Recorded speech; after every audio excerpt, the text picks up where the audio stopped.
Magandang araw, magandang umaga, magandang tanghali, magandang hapon, at magandang gabi sa inyong lahat. Welcome po sa ating YouTube channel. I am Teacher Carlo. And today, pag-aaralan natin ang Grade 3, Week 5, Rhythmic Ostinato. Sa mga curious kung ano ang Rhythmic Ostinato, huwag kayong mag-alala. Ako din curious. Titingnan natin sa mga susunod na slide natin kung ano nga ba ang rhythmic ostinato. Handa na ba kayong matuto? Yes, ako din. Handa na rin ako matuto. Kaya tingnan natin.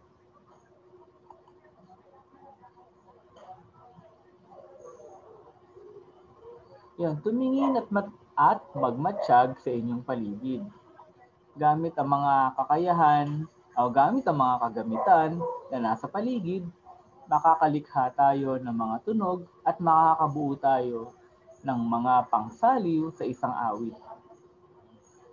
So, tumingin daw tayo at magmatsyag sa paligid. Yan. Ano ba yung napagmamasdan natin sa paligid? No? Siguro, may mga taong dumadaan, diba? May mga taong nag-uusap, meron din na tayo maririnig ng mga ibon, meron din mga pumapalakpak, pumapadyak, o kumakanta. No? So, ang lahat daw ng mga ito ay pwede nating gamitin bilang pangsaliw sa isang awit. Tingnan natin yan mamaya kung pwede nga. No? Kagaya ng mga pagpadyak at pagpalakpak. Okay, sa aralin ito, ikaw ay makakabuo ng simpleng rhythmic ostinato na gagamitin mong pangsaliw sa isang awitin.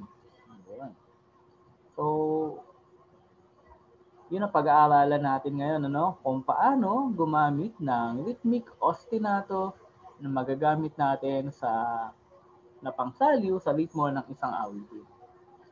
Okay, mga bata, alamin na natin kung ano nga ba ang rhythmic ostinato or ano yung pwede natin gawin gamit ang rhythmic ostinato. Okay. Isang kawili-wiling gawain ang paglikha ng payak na ostinato patterns. Sa araling ito, magkakaroon ka ng higit na kaalaman at bagong karanasan sa musika sa paglikha ng mga rhythmic patterns gamit ang kagamitan na maaaring gamitin na instrumento, pangritmo, at pagpapatugtog ng iba't ibang bahagi ng katawan. Wow. Okay. Mga bata, no? Isang nakakatuwang gawain daw yung paglikha ng ostinato patterns. O paano ba tayo makakalikha ng ostinato patterns? At ano nga ba ito, no? Sa paglikha daw ng rhythmic patterns o ostinato patterns, no, maaaring gamitin ng instrumentong pangritmo at pagpapatunog ang iba't ibang bahagi ng katawan. So, ano ba yung iba't ibang bahagi ng katawan na pwede nating gamitin pang patunog, no? Yung iba, kadalasan, no, pagpalakpak. Yan ang unang-una nating rhythmic na ostinato na pwedeng matutunan kasi napakadali lang nito. No? Halimbawa, we will rock you. Yan, paulit-ulit lang yun. No? Pero meron na siyang simple at payak na pattern. Gamit lang yung pagpalakpak. Ano ba? Yung paa, yan. Pwede rin yan. No? If you're happy and you know it, stamp your feet. O, di ba? Yung pagpadyak natin ng paa nun, nakakabuo na tayo ng rhythmic pattern, no? At kung papaulit-ulitin natin to, isa na itong ostinato patterns, no? Ayan. So, siguro medyo nagigets nyo na ng konti yung ibig kong sabihin, no?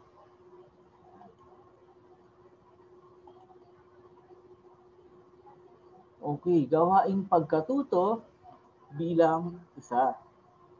Suriing mabuti ang music score na Twinkle, Twinkle, Little Star. Kung mapapansin mo, meron itong dalawang staff at ang unang staff ay may nakasulat na awitin at ang ikalawang staff ay may nakasulat na itapik. So, familiar ba kayo sa Twinkle Twinkle Little Star? Siguro mga bata, lahat naman tayo familiar dyan, ano? Kasi kinder pa lang, kinakanta na natin yan. At saka sa mga kapatid nating mga maliliit, no? Napapanood nila yan sa YouTube, yan. Kaya panigurado, naririnig niyo din yan. Kung mapapansin natin, no, meron itong dalawang, ito, papakita ko sa inyo kung nasan yun. Yan. Okay, kung mapapansin niyo meron tayong dalawang musical score, no? Ito yun, no? Itong nasa taas na to, yan, music score yan, na awitin, tapos ito naman, patapik naman. Kala na yan, almost same equivalent na. Okay, so ito, awitin, tapos ito, tatapikin. Ibig sabihin, pwede natin siyang sabayan ng pag-tapik, no, habang kinakanta. Ito ay nasa tunugang 4/4, kaya ito ay medyo may kabagalan, no, o malumanay na awit. Subukan natin gawin, okay? Handa na ba kayo? Teka lang ha. Maghahanda muna si Sir.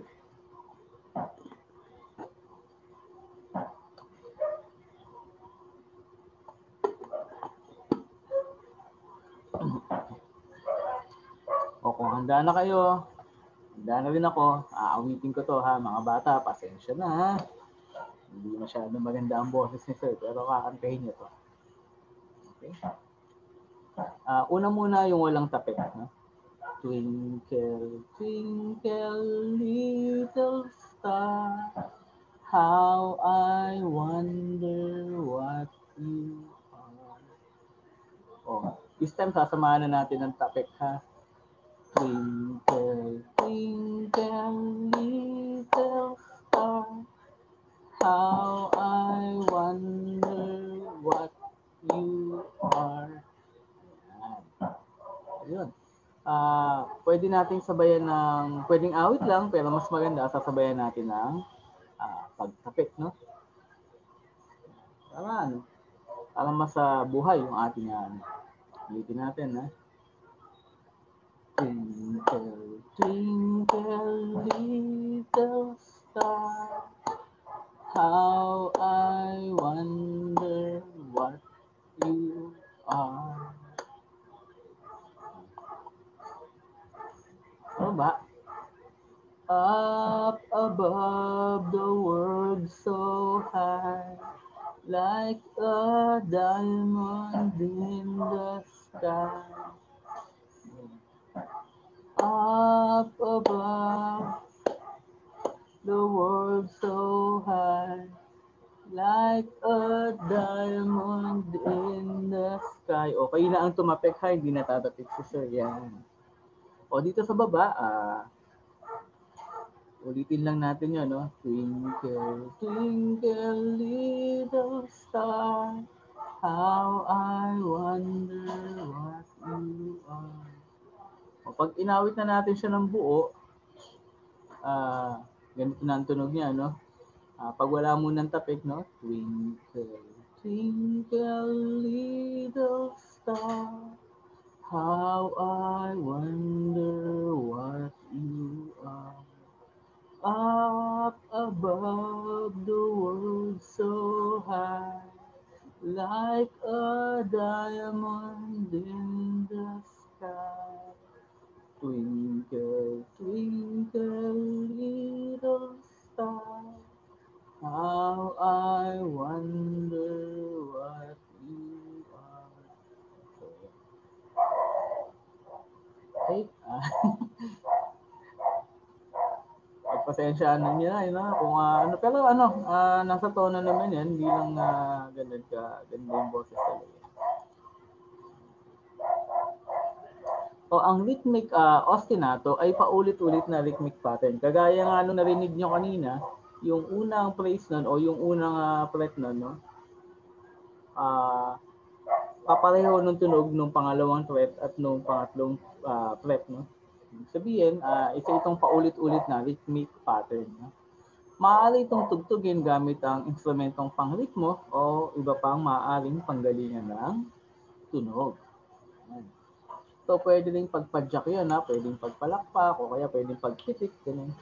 Twinkle, twinkle, little star, how I wonder what you are. Parang ganun.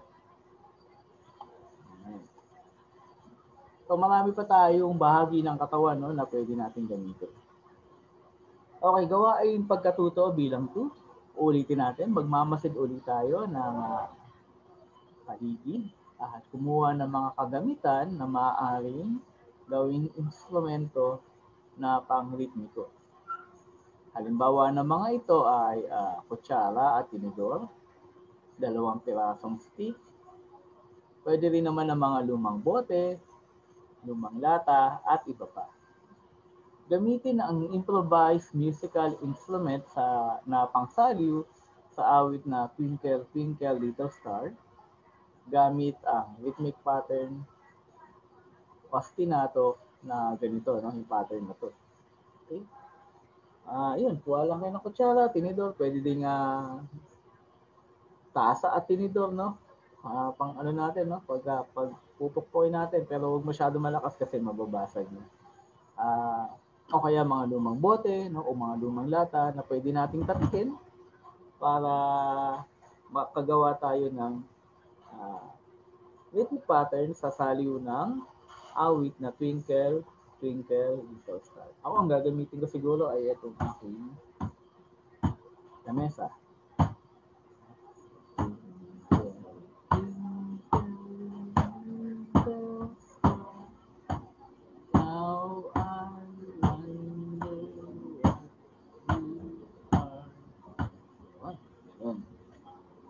Okay, bahala na kayong gumawa, ano, at ito ay inyong i-record at ipadala sa akin.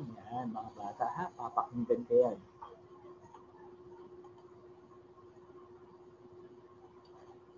Okay, narito ulit ang musical score ng Twinkle, Twinkle, Little Star na pwede nyong sundan, no?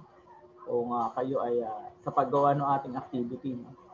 Na kung saan gagamit kayo ng mga bagay sa inyong paligid na pwede nyong gamitin na pangkapit habang kinakanta yung awiting Twinkle, Twinkle, Little Star.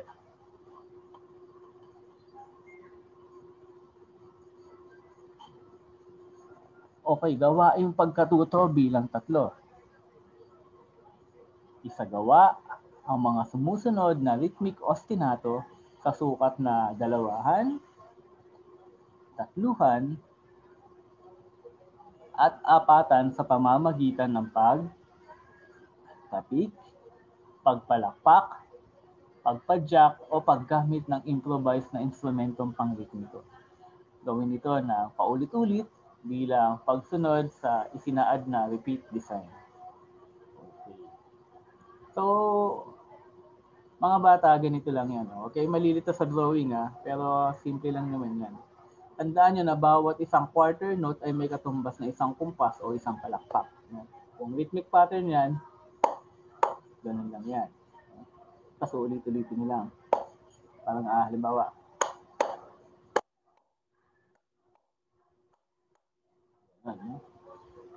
Yun. Kasi dalawa niyan eh. Bawat isang quarter note, isang palakpak ang katumbas nun. Kaya quarter rest, isang palakpak din. So, ibig sabihin, kung nandito tayo sa tatluan, 3 palakpak dapat yung ating maririnig. Gano'n. Na gagawin natin rhythmic pattern. Halimbawa. Gano'n, ha? O kaya ganito kasi ang tatluhan na tunog o 3-3 ay medyo malumanay lang, no? Hindi masyado mabilis. Gano'n, ano? Yung unang tunog niya, pakinggan nyo, ha? Ito yung pangalawa. Ayan. So sa apatan naman, bawat isang quarter note o quarter rest, no, tumatanggap yan ng isang palakpak. Ayaw nga pala mga bata, pag may nakikita kayong quarter rest, wala yung palakpak, no, ibig sabihin nyo may pahinga. O, halimbawa sa apatan, wala, palakpak, wala, palakpak. Sa katabi niyang kasunod niyang pattern, ganun ulit. Wala, palakpak, wala, palakpak. Parang ganyan.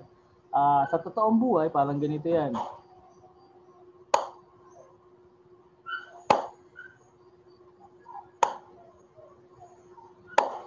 Ayan. Kasi ang awiting 4/4 ay medyo may, o apatang sukat ay may kabagalan.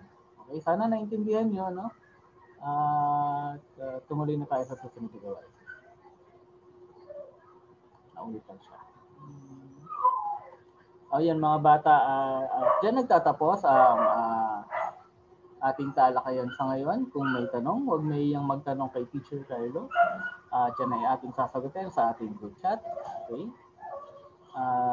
Mag-aral ng mabuti, gawin ang mga itinakdang gawain, at laging manatiling ligtas.